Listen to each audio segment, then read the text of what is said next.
It was love at first sight. Yes. When Henry Ford saw the gas powered engine for the first time, he fell in love with it. He was fascinated about this new type of machine which created its own power. His vision was to create a carriage that runs without a horse and to revolutionize transportation industry. He made it his life's purpose. Ford was working in Edison's company in night shift, and in daytime he will work in a workshop in a shed behind his home. He started constructing an engine out of scrap, and with the help of his friends he completed his first prototype carriage. He called it quadricycle and debuted it on the streets of Detroit. At that time it was not only Ford, a lot of others were also working on automobiles with gas powered engines. It was a ruthless competitive environment. Lot of companies were dying day by day. Ford's quadricycle looked nice and ran well, but it was small and incomplete for large scale production. So he started to build his second automobile. Nearly in a year, he completed it. It was a marvel design. Now all he needed is a financial support, a huge capital for a mass production.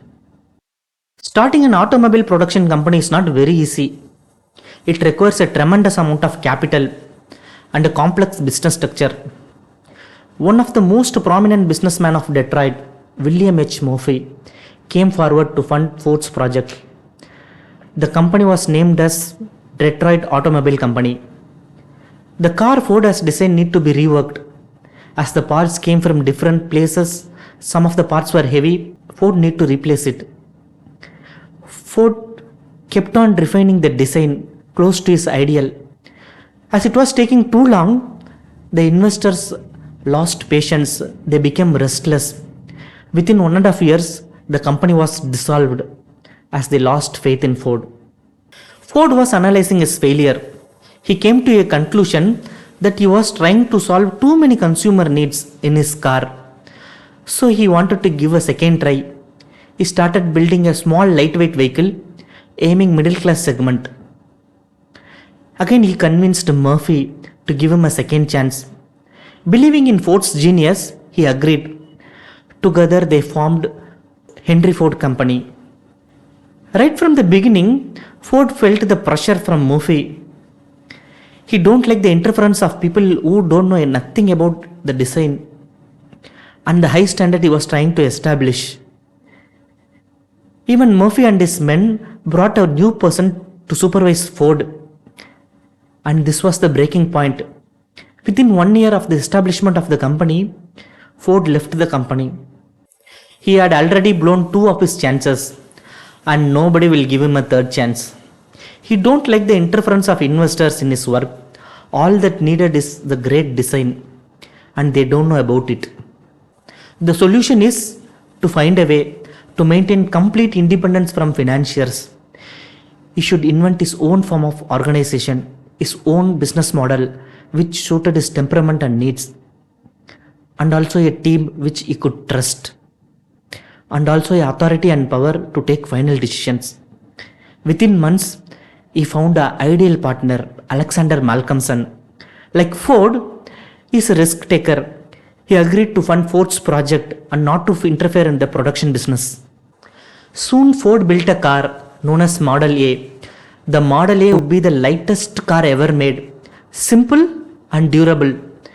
Soon orders started to pour in for the well-built Model A, yet inexpensive. The company started to expand its operations. Within few years, Ford Motor Company became very successful and they became the giant in automobile business. Henry Ford was one of the greatest minds that was naturally attuned to mechanical. He had powers of most great inventors, the ability to visualize parts and how they functioned.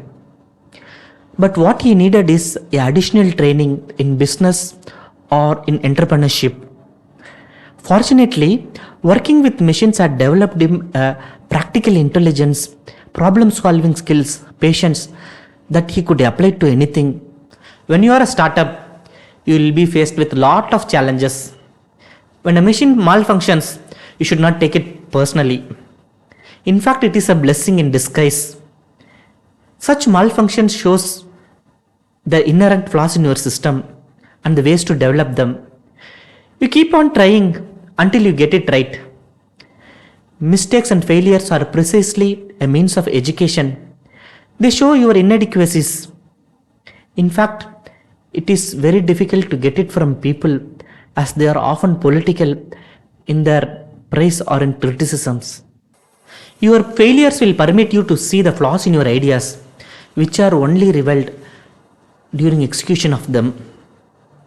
You learn what your audience really wants, the discrepancy between your ideas and how they really affect the public. There are two kinds of failures. The first kind comes from never trying out your ideas. Because you are afraid something may go wrong or you are waiting for the perfect time. This kind of failure, you can never learn anything. Such timidity will destroy you. The second type of failure comes from bold and venturesome spirit. Even if you fail, the hit you take on your reputation is greatly outweighed by the lessons you learn. Repeated failures will toughen your spirit and you will have a great clarity how things must be. Even it is a curse to have everything right in the first attempt. It will make you to think you have a golden touch and you will fail to question your element of luck. Thank you.